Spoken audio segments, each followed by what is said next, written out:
Alright guys, we're in a garden right now. Hopefully the garden in these true scary stories are much scarier than this.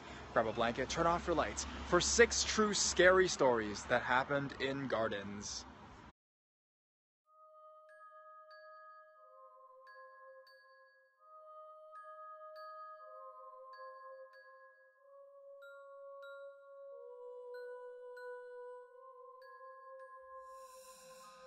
Girl in the garden. This happened to my mom last month. I was sleeping at a friend's house one night, and my mom was home alone. I usually didn't tell her if I was coming home or not. At first I'd get in trouble and she'd get worried, but eventually I did it so often, and I'm 18 now, that she stopped worrying. And she just leaves the door unlocked for me for when I come home, because I never bothered to bring my keys anywhere. Irresponsible, I know, but we live in a nice neighborhood, so she and I weren't worried. Anyways, this was one of those nights where she left the door unlocked for me and was unsure if I was coming home or not. She was watching television in her bedroom. It was about 2 a.m. when she heard something in the backyard. She dismissed it as possums, since we get them right next to our windows, because we have a big backyard with lots of trees. But she kept hearing sounds. She went up close to the window before she realized there was a hand literally reaching into the window that she hadn't noticed right away because of the curtain. At first she thought it might have been me, but I have olive skin and this person's skin was white. She was worried and didn't know what to do, so went to the front door to lock it. She went back to the window and peeked out just to see an eye staring right back at her. She jumped back, and then, I don't know, maybe in a rush of adrenaline or bravery, she opened the back door to the garden and yelled out only to see a young girl around my age, wrapped in a blanket, running down the side of the house. She later noticed her house keys were missing, and had to get the locks changed. After a month of paranoia, she dismissed it as some street kid, and now still leaves the door unlocked for me.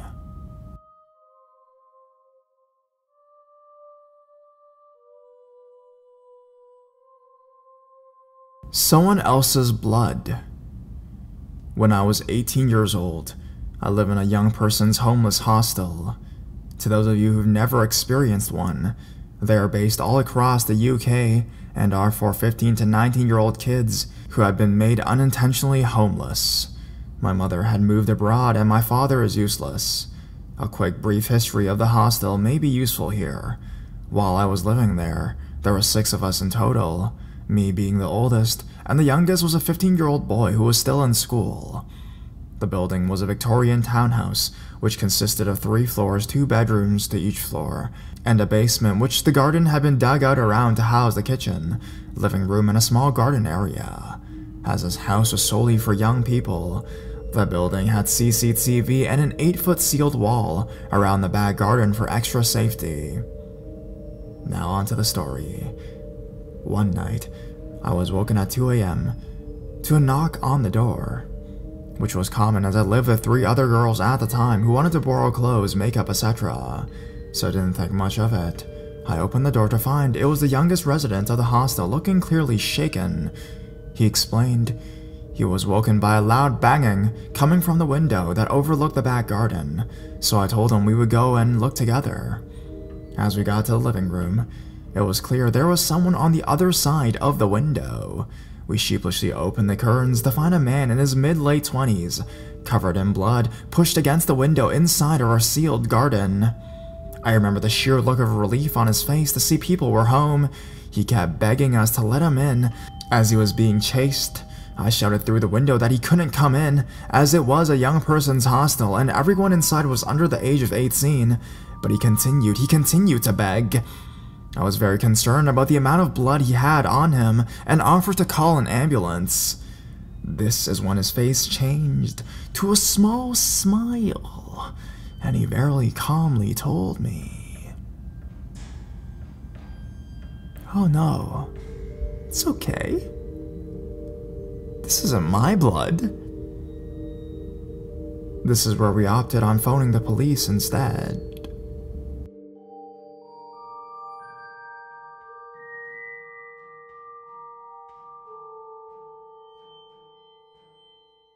He couldn't have been in the garden. I came home to find my mom stood outside in the driveway looking relieved to see me. She told me that someone had just been in the back garden while she was asleep. She'd been napping on the couch in the living room. She had the doors from the living room to the conservatory, and the conservatory to the back garden open because we have dogs and it was a hot, sunny day. She woke up from her nap and this is what she first told me. A guy stood still at the back door staring at her. Now, we have a long garden. There's no plausible reason why this guy would have been standing there. My mom, being the pleasant English lady she is, apparently smiled at this guy and said, "Hello?" before he quickly turned and walked back down our garden, where he would have had to climb through trees and bushes to escape. However, not before muttering something like, "I was trying to find my ball." After my mom had gone over her post-nap haze, the reality of the garden intruder set in, and she went outside to the driveway, where she somehow felt safer, and was about to contact somebody, which is when I came home. We went back into the house and checked that he wasn't still lingering in the garden, and when we realized all was clear, we did the British thing and sat down for a nice cup of tea. I sat down on the couch, right where my mom would have had her head during her nap. Mom, you told me that he stood in the garden, right?" "Yes," sips tea. "But from here, you can't see into the garden." My mom recreates her napping pose, and sure enough, for her to see the guy, he would have been standing inside the house, just staring at her in silence. By this time, we decided to call the police because they had gone from garden intruder to creepy living room nap starer. They took it very seriously, so seriously that they didn't send anyone until 1 a.m. in the morning. Seriously, police, that is not the time to show up at a woman's house when she just had a fright. Remember I said the doors were open because we have dogs? Yeah, those dogs are useless.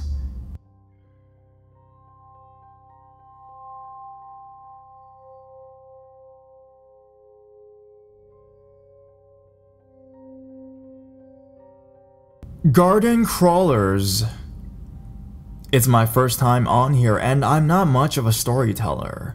I don't think. I've got a fair few creepy encounters, but the idea of being watched in your own home freaks me the shit out. Anyways, about 5 years ago, I moved in with my now husband. We were in our early 20s, and living in a flat attached to his dad's house. Where I live, it's a pretty quiet village, but there are a lot of burglaries. His dad's house is a bungalow surrounded by a lot of land. You can walk around the whole outside of the house and the garden. I will add that I dislike houses without stairs. I like to feel hidden when I go to sleep at night. The flat attached hadn't been lived in or used by his dad much, and when we moved in, not all the windows had blinds or curtains. I quickly put some up, except the kitchen. When I was on my own, I hated going in there. When it was dark outside especially, and switching the light on. I literally would run in and out if I wanted a drink. One night, home alone and watching TV, I kept thinking I could hear people outside in the garden. Result being doors locked, kitchen door closed, and me going to bed early like a big baby. My husband got home later, about midnight, and joined me. I told him about the noises outside, and in typical husband fashion, he brushed it off. I just figured I'd stay alert and listen out. It got really windy by this point, and I struggled to hear anything. Then at about 1 in the morning, there was a massive bang. I woke up my husband like, what the fuck? He said it was probably just the wind. I went all detective listening for sounds, hearing no more, and fell back asleep. At about 4 in the morning, we awoke to banging and shouting from his dad on the locked internal door, separating our flat from his part of the house. We rarely got up and went into the main house. The front door wash completely smashes in, and hanging off its hinges, and every light in all the rooms were on. All the cupboards and drawers were open. It was freaky. I never liked the house anyways, and now bloody hated it. Nothing had been taken though. The police came, etc., and said they had reports from our neighbors about seeing people wandering about the property at night, and had been driving by to check on us every so often. I bet some creep watched me in the kitchen. Shudder. We sort of settled back in and carried on with our business, and a week later when it was dark, the police knocked again and asked if everything was okay. Confused, we were like, yeah? The neighbor next to us was upstairs in her normal with stairs house and had looked down into the garden to see 3 men effectively army crawling through the garden all around the outside of the house. Yeah, fuck off. Let's not meet. I have a house with stairs now.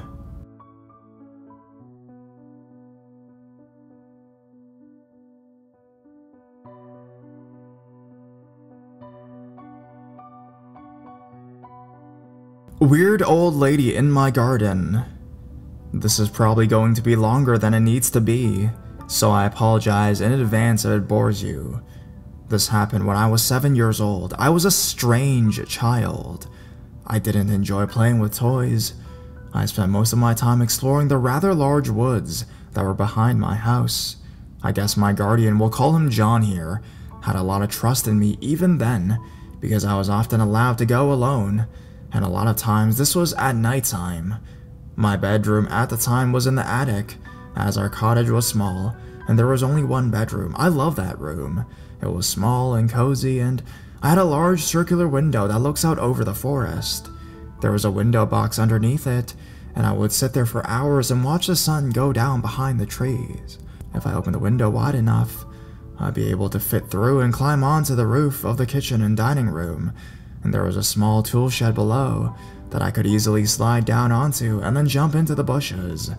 And that's how I usually go out at night in order to go exploring the forest. I know, it was a stupid thing for a 7-year-old to be doing, but I was a fearless child, and I had a small mobile phone that I carried with me in case of an emergency or if I ever got lost. I was on my way out one night. I just climbed onto the kitchen roof when I noticed a small light flashing from the tree line. I stopped moving and tried to pinpoint the location that it had come from, but I couldn't really see anything, so I assumed I'd just seen the outdoor light reflecting on one of the many wind chimes that were hung up around the trees, and I continued on my way. I reached the ground, and I'd taken a few steps forward when I heard a faint sound coming from the trees. I held my breath, as I do when I'm trying to hear better, and I'd been stood there for around a minute when I heard what I can only describe as a laugh. I wasn't really sure if I was just sleep deprived and hearing things or if I actually heard someone laughing, so I called out and asked if anyone was there. I didn't expect a reply, but that's exactly what I got. It sounded like an old woman's voice, and it sounded so close. I can't remember the exact words, but it was something like, "Hello, little girl, I see you."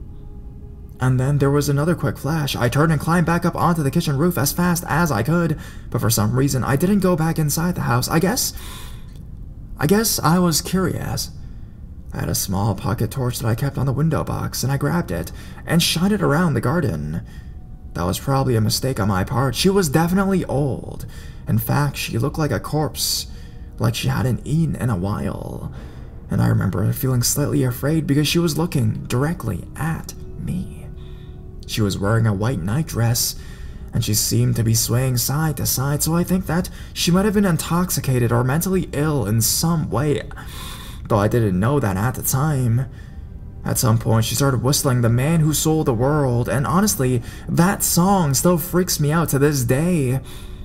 It seems to be like a creepy omen of some sort to me, because weird and creepy things seem to happen around the time that I hear it, but that's a whole other series of stories that I will definitely be posting. I remember noticing a camera in her hands as I crawled back into my bedroom, and I know she stayed for a little while after I climbed into bed, because I saw a few more flashes before I fell asleep. Needless to say, I locked my window that night, and though she didn't stop me from going out, the encounter definitely made me more aware when I did. It's been 13 years since then, and I haven't seen the woman since. Whether she's seen me, though, is a different story.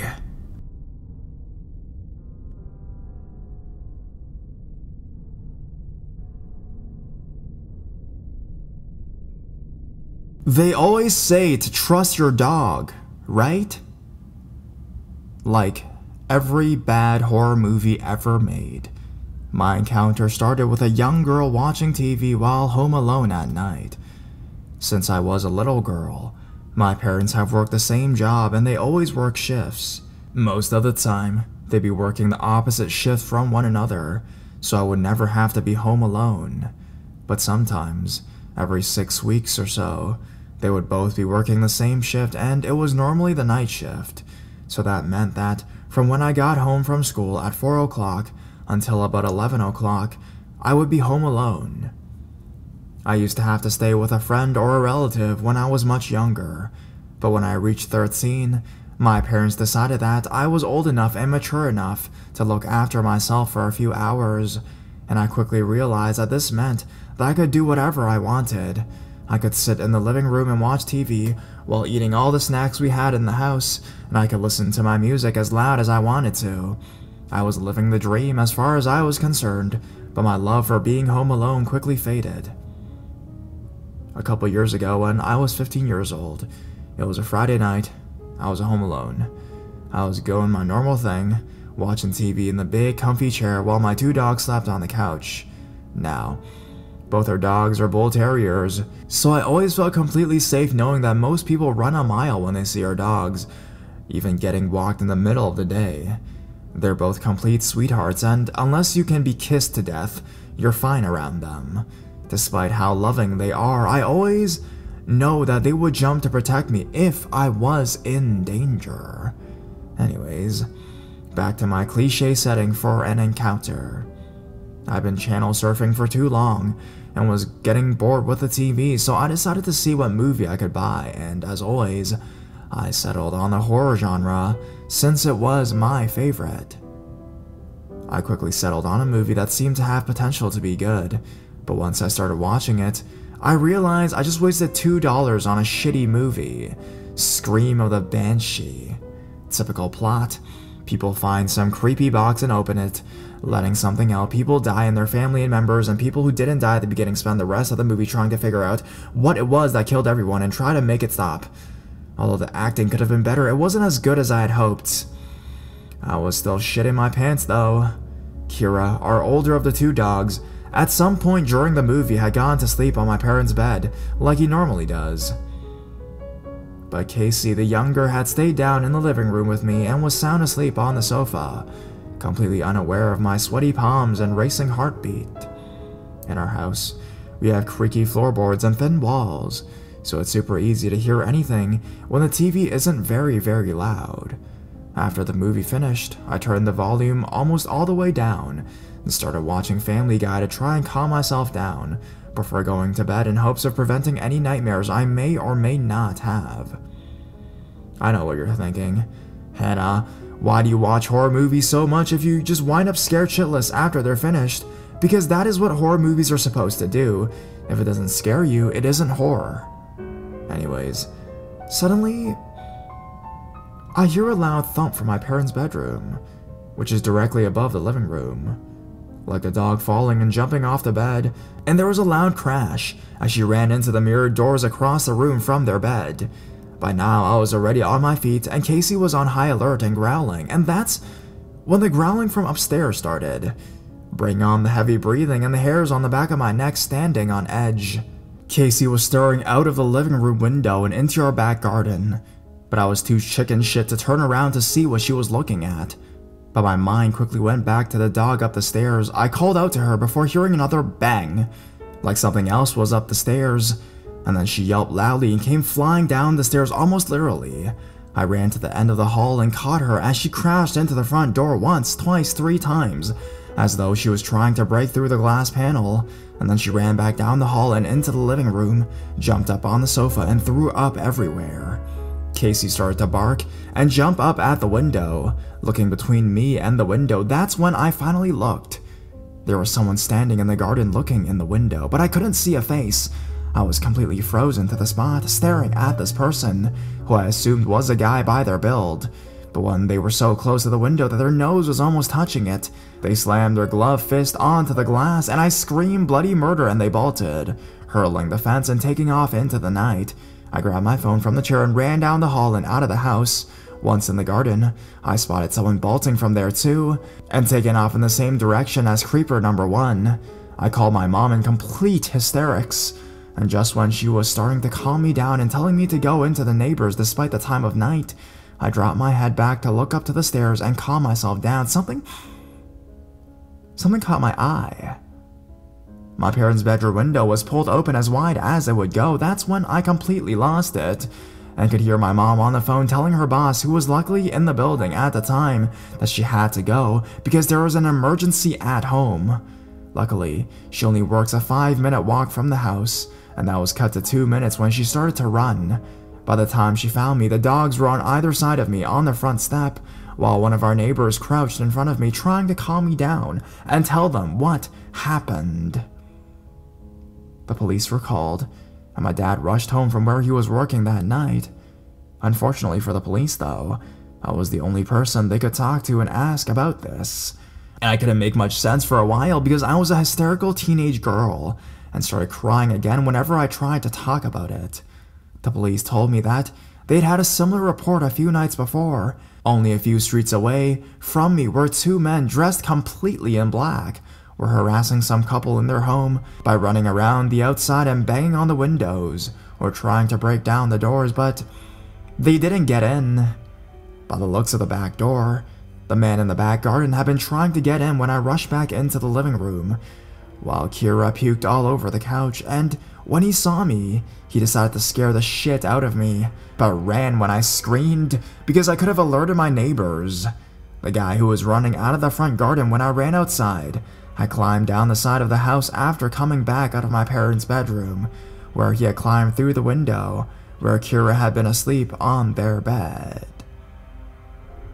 I don't know who they are, and I don't know what they wanted or what they planned to do when they got into the house. They must have known that I was home alone. I hate to think what their intentions might have been. So to the guys who continue to give me nightmares, let's not meet.